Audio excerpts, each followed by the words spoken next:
Hello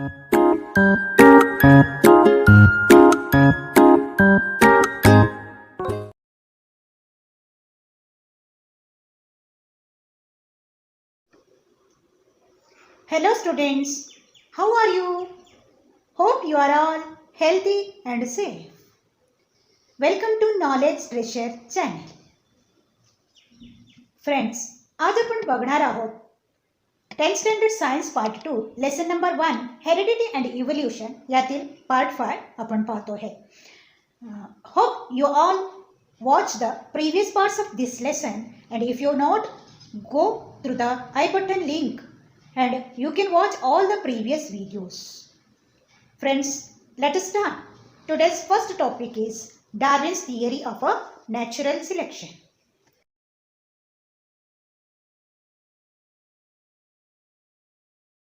Who is Darwin? पहिला आपण डार्विनचा इन्फॉर्मेशन घेऊया. Introduction to scientist. The English biologist proposed the theory of evolution. English biologist आहे, त्यांनी इव्होल्युशनच्या थिअरीचा प्रपोज केलेला आहे. त्याने 1809 मध्ये जन्मलेला आहे आणि त्यांचा डेथ 1882 मध्ये झालेला आहे.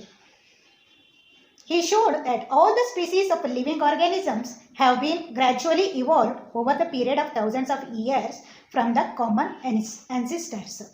आता जे काही लिव्हिंग ऑर्गॅनिझमचा डिफरंट स्पीसीस आहे त्यांचा ॲन्सिस्टर कॉमन असणार, त्यांच्यापासून थाउजंड्स ऑफ इयर्स नंतर इव्होल्युशन होऊन आत्ताचा स्पीसीस तयार झाला असं त्यांनी दाखवले आहे. He proposed that principle of natural selection is responsible for this evolution. ह्या असं इव्होल्युशन होण्यासाठी नॅचरल सिलेक्शन थिअरी हे रेस्पॉन्सिबल आहे असे त्यांनी सांगितलेलं आहे. Let us start now Darwin's theory of a natural selection. Charles Darwin had collected innumerable specimens of plants and animals, and depending upon the observation of those specimens, he published the theory of a natural selection which preaches the survival of a fittest. Darwin ह्यांनी uncountable plants आणि ॲनिमल्सचा specimen collect केला होते. त्यांनी world टूरला गेले होते, त्यावेळेला त्यांनी अनकाउंटेबल प्लांट्स आणि ॲनिमल्सचा स्पेसिमन कलेक्ट केले होते आणि त्या स्पेसिमनचा ऑब्झर्वेशन केले आणि स्टडी केले. त्याच्यानंतर डार्विननी एक थिअरी पब्लिश केली, ते म्हणजे नॅचरल सिलेक्शन. त्याच्यात असे सांगितलेलं आहे सर्वायवल ऑफ अ फिटेस्ट, म्हणजे सराउंडिंगच्या क्लायमेटमध्ये जो ॲडजस्ट करेल तो सर्वाईव्ह करू शकतो असे सांगितलेलं आहे. Darwin had published a book टायटल्ड origin of a species. ह्याच्यासाठी डार्विनने एक बुक पब्लिश केलेला आहे, त्याचा टायटल होता origin of a species.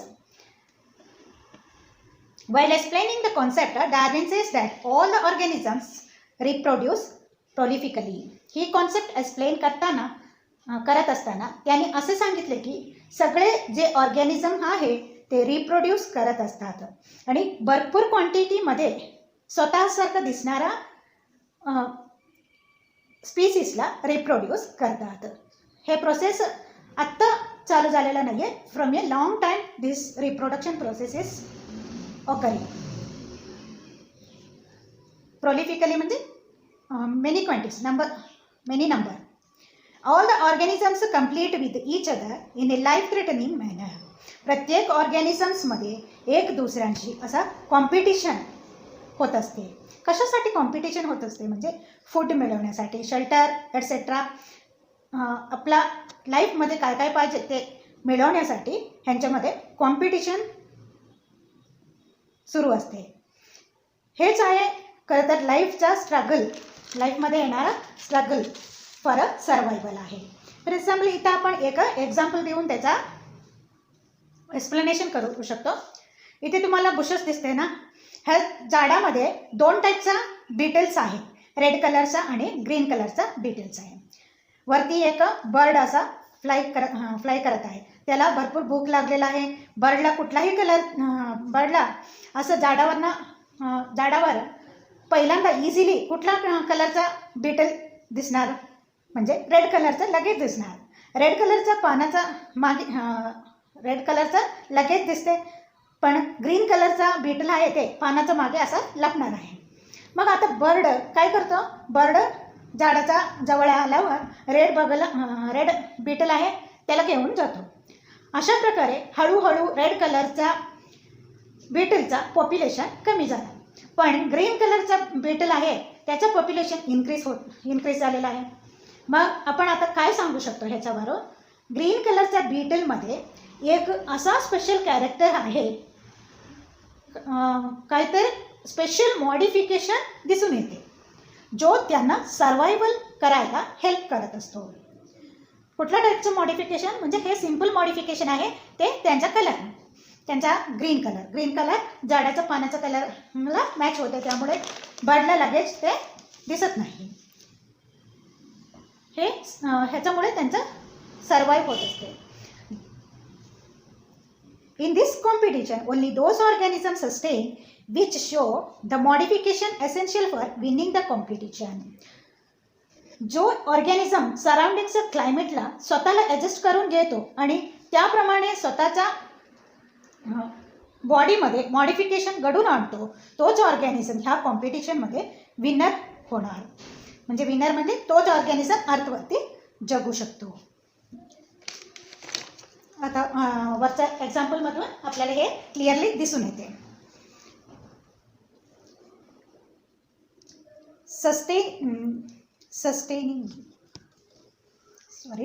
However, besides this, natural selection also plays important role because nature selects only those organisms which are fit to live and the rest perish. Natural selection सुद्धा एक important role इथं play करत असते, because nature अशाच ऑर्गॅनिझम्सला select करत असते जे organisms ह्या सराउंडिंगच्या क्लायमेटमध्ये परिस्थितीमध्ये जगू शकतात आणि अदर्स डिसअपियर और पेरिश होतात, नष्ट होऊन जातात. Sustaining and selected organisms can perform reproduction and thereby give rise to new species with their own specific characters. आता जे ऑर्गॅनिझम आहे ज्याला नेचरने सिलेक्ट केलेलं आहे, जे फिट आहे, सराउंडिंगच्या क्लायमेटला स्वतःच्या बॉडीला ॲडजस्ट करू शकतात, असे जे काही ऑर्गॅनिझम आहे ते रिप्रोडक्शन करून आणि स्वतःच्यासारखे आणि स्वतःचा कॅरेक्टरिस्टिक असलेल्या नवीन स्पीसीज तयार करतात.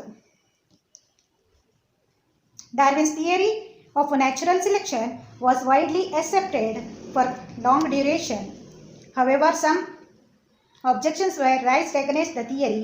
Some of the main objections are डार्विन्सची ही जी नॅचरल सिलेक्शन थिअरी आहे भरपूर कालावधीसाठी ते एक्सेप्ट केली होती, परंतु तरीही ह्या थिअरीचा ऑपोजिट काही ऑब्जेक्शन केले गेले होते. आता त्या ऑब्जेक्शन काय आहे, त्यातील मेन 3 ऑब्जेक्शन्स आपण पाहणार आहोत. फर्स्ट वन आहे, natural selection is not only the factor responsible for evolution. First objection असं आहे, नॅचरल सिलेक्शन हे फक्त इव्होल्युशन घडून येण्यासाठीच कारण नाही आहे, इतरही अनेक गोष्टी आहे. फॉर एक्झाम्पल म्युटेशन म्हणजे काय, it is the sudden change in the sequence of nucleotides. It is also responsible for evolution. त्यामुळे नॅचरल सिलेक्शन फक्त एक फॅक्टर इव्होल्युशनचा घडवून आणण्यासाठी फक्त नॅचरल सिलेक्शन कारण नाही आहे असं सांगितलेलं आहे. सेकंड ऑब्जेक्शन काय आहे, Darwin did not mention any explanation about useful and useless modification. डार्विनने नॅचरल सिलेक्शन थिअरीमध्ये असे सांगितले की ऑर्गॅनिझम्समध्ये सराउंडिंग्स क्लायमेटला ॲडजस्ट होण्यासाठी स्वतःमध्ये मॉडिफिकेशन घडवून आणतात, ते नुसता त्या ऑर्गॅनिझम नुसता जगतील आणि असे त्यांनी सांगितलेलं आहे. पण मॉडिफिकेशन हे युजफुल पण असू शकतो किंवा युजलेस पण असू शकतात. मग युजफुल आणि युजलेस मॉडिफिकेशन ह्याच्यामधला डिफरन्स त्यांनी कुठेही एक्सप्लेनेशन केलं नव्हतं. हे झालं second objection. Third objection, there is no explanation about slow changes and abrupt changes. डार्विनने त्याच्या थिअरीमध्ये स्लोली होणारा चेंजेस आणि सडन होणारा चेंजेस ह्याच्याबद्दल कोणताही एक्सप्लेनेशन दिलेला नव्हतं. Irrespective of all this objections, Darwin's work on evolution has been milestone. हे जे ऑब्जेक्शन्स सोडले तर डार्विनने जे इव्होल्युशनवर वर्क केले होते ते खूप मोठा होता. त्याने खूप मोठं काम केलेलं होते.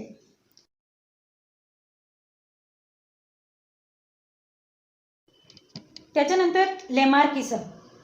Gene Baptiste Lamarck proposed that morphological changes occurring in living organisms are responsible for evolution, and the reason behind those morphological changes is activities or laziness of that organisms. He called this concept as a principle of use or disuse of organs. ही लेमार्किझम सुद्धा एक theory आहे. हे theory असं आहे, हे gene बॅप्टाइज लेमार्कने propose केलेलं आहे. त्याने असे सांगितलेलं आहे, लिव्हिंग ऑर्गॅनिझम्समध्ये जे मॉर्फॉलॉजिकल चेंजेस होते, मॉर्फॉलॉजिकल चेंजेस म्हणजे changes appear in the external structure or shape of a body. तर लिव्हिंग ऑर्गॅनिझममध्ये जे मॉर्फॉलॉजिकल चेंजेस होते ते इव्होल्युशनसाठी रेस्पॉन्सिबल आहे.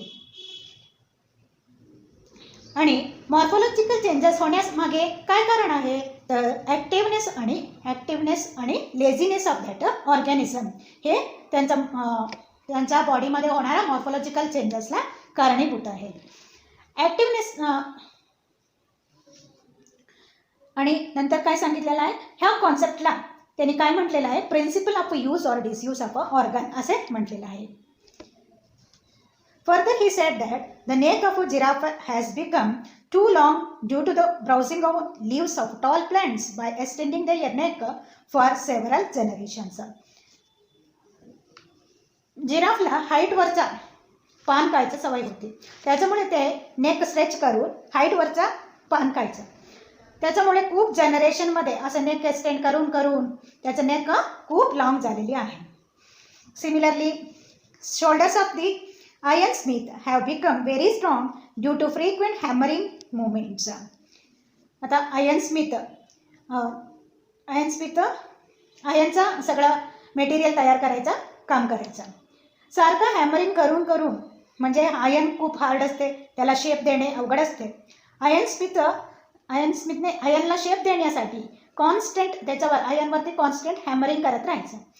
शोल्डरचं सतत मूवमेंट केल्यामुळे आयर्न स्मिथचं शोल्डर्स आणि मसल्स खूप हार्ड झाला आणि स्ट्रॉंग होत गेले. Wings of birds like ostrich and emu have become weak due to no use.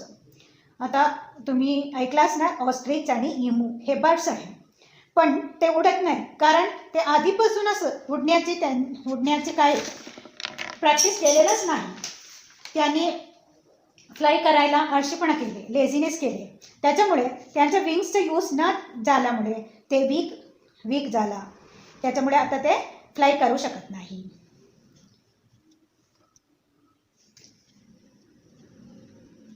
Legs of the birds like swan and duck have become useful for swimming due to living in water, and the snakes have lost their legs by modification in their body for burrowing habit. आता Swan आणि ducks हे जे आहे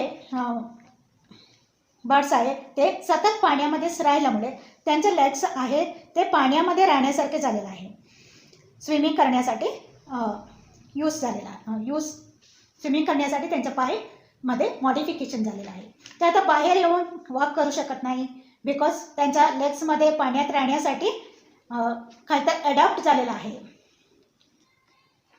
तसेच snacks सरपटत चालतात, त्याच्यामुळे त्यांनी लेग्सचा use केलेलंच नाही. सरपटत चालल्यामुळे त्यांनी लेग्सचा यूज करण्याऐवजी ते लेझीनेस केले, म्हणून त्यांच्या बॉडीमध्ये मॉडिफिकेशन झाले आणि त्यांची हे लेग्स आहे ते हळूहळू डिसअपियर झाला किंवा व्हॅनिश झाला. आता त्यांना लेग्स नाही आहे. So all these examples are types of acquired characters and are transferred from one to another generation. This is called as theory of inheritance of acquired characters or Lamarckism. So अशा प्रकारे examples देऊन लेमार्कने त्यांच्या theory स्पष्ट केलेलं आहे. मग त्याने काय सांगितलेलं आहे, हे सगळे कॅरेक्टरिस्टिक्स आहे ते एक्वायर्ड कॅरेक्टरिस्टिक्स आहे. हे जे कॅरेक्टरिस्टिक्स ऑर्गॅनिझम्स एक्वायर केलेलं आहे ते एका जनरेशनपासून दुसऱ्या जनरेशनला ट्रान्सफर होतात आणि ह्यालाच काय म्हटलेलं आहे, theory of inheritance of acquired character or Lamarckism असे म्हटलं जातात.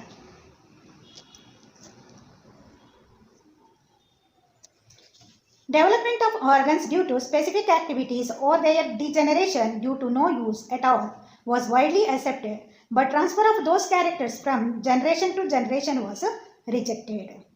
एखादी ऑर्गन्सचा डेव्हलप होणे ड्यू टू स्पेसिफिक ॲक्टिव्हिटीज किंवा एखादी ऑर्गन्सचा डिजेनरेट होणे ड्यू टू नो यूज हे सगळं ॲक्सेप्ट केला गेला. हे दोन्ही कॅरेक्टर्स ॲक्सेप्ट केला गेला. पण जे कॅरेक्टर एखादी ऑर्गॅनिझम एक्वायर केलेला आहे तेच कॅरेक्टर त्याच्या पुढच्या जनरेशनमध्ये येईल हे मात्र रिजेक्ट झाला. आणि असं खूप वेळा व्हेरीफाय केला गेला, ते नेक्स्ट जनरेशनमध्ये दिसून येते असा कुठलाही प्रूफ मिळाला नाही. फॉर एक्झाम्पल आयन स्मिथ आहे, त्याच्या कॉन्स्टंट ॲक्टिव्हिटीमुळे त्याच्या शोल्डरचा हार्ड झालेला होता, पण ते कॅरेक्टर तो एक्वायर्ड केलेला आहे. त्याचा हे कॅरेक्टर नेक्स्ट जनरेशनला ट्रान्सफर होते असं नाही. आणि त्यामुळे लेमार्क्स थिअरी डिस्प्रूव्ह झाला. Because it had been verified many times that modification brought in us are not transferred to next generation, and thereby Lemma's theory was disproved. The living organism can transfer the characters which it has acquired to the next generation. This is called as ancestry of acquired characters. Living organisms मध्ये त्यांनी जे characters acquire केलेला आहे ते एका जनरेशनपासून दुसऱ्या जनरेशनला transfer करू शकतात. ह्यालाच अँसेस्ट्री ऑफ एक्वायर्ड कॅरेक्टर्स असे म्हणतात.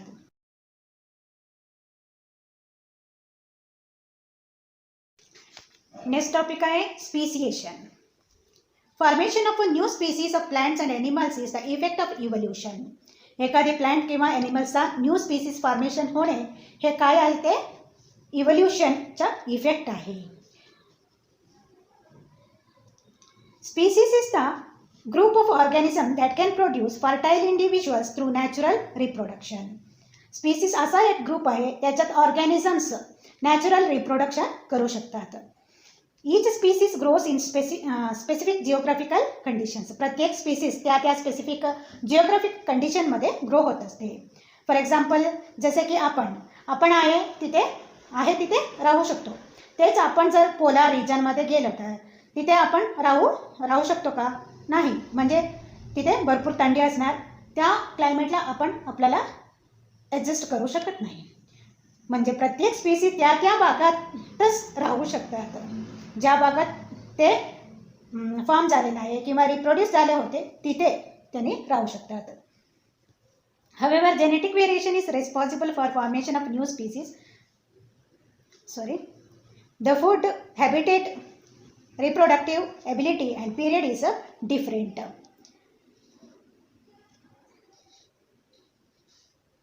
आता प्रत्येक स्पीसीजचा फूड वेगवेगळा असतात. आपल्या फूड वेगळा आहे, ॲनिमलचं फूड वेगळं असतात, प्लांट्सचं फूड वेगळं असतात. हॅबिटेटसुद्धा तसंच वेगळा असतात. रिप्रोडक्टिव्ह ॲबिलिटीसुद्धा वेगळी आहे. आपण वेगळ्या टाईपने रिप्रोड्यूस करतो, प्लांट्स वेगळ्या टाईपने रिप्रोड्यूस करतात. आणि प्रत्येकाचा लाईफ पिरियड, जगण्याचा पिरियड ते सुद्धा वेगवेगळा आहे. However, genetic variation is responsible for formation of a new species from earlier one. एका स्पीसीज पासून नवीन स्पीसीज तयार होण्यासाठी जेनेटिक व्हेरिएशन रिस्पॉन्सिबल आहे. Besides, geographical and reproductive changes are also responsible. Similarly, geographical and or reproductive isolation also leads to speciation. तसंच एका species पासून नवीन species तयार होण्यासाठी जेनेटिक व्हेरिएशन रिस्पॉन्सिबल आहे आणि त्याचबरोबर जिओग्राफिकल कंडिशन सुद्धा रिस्पॉन्सिबल आहे. रिप्रोडक्टिव्ह चेंजेस पण रिस्पॉन्सिबल आहे. जिओग्राफिकल किंवा रिप्रोडक्टिव्ह आयसोलेशन हे सुद्धा स्पीसिएशन घडून आणते. In the next video we are going to study about human evolution. Thank you for watching this video. If you like this videos, like, share to your friends and don't forget to subscribe. Thank you.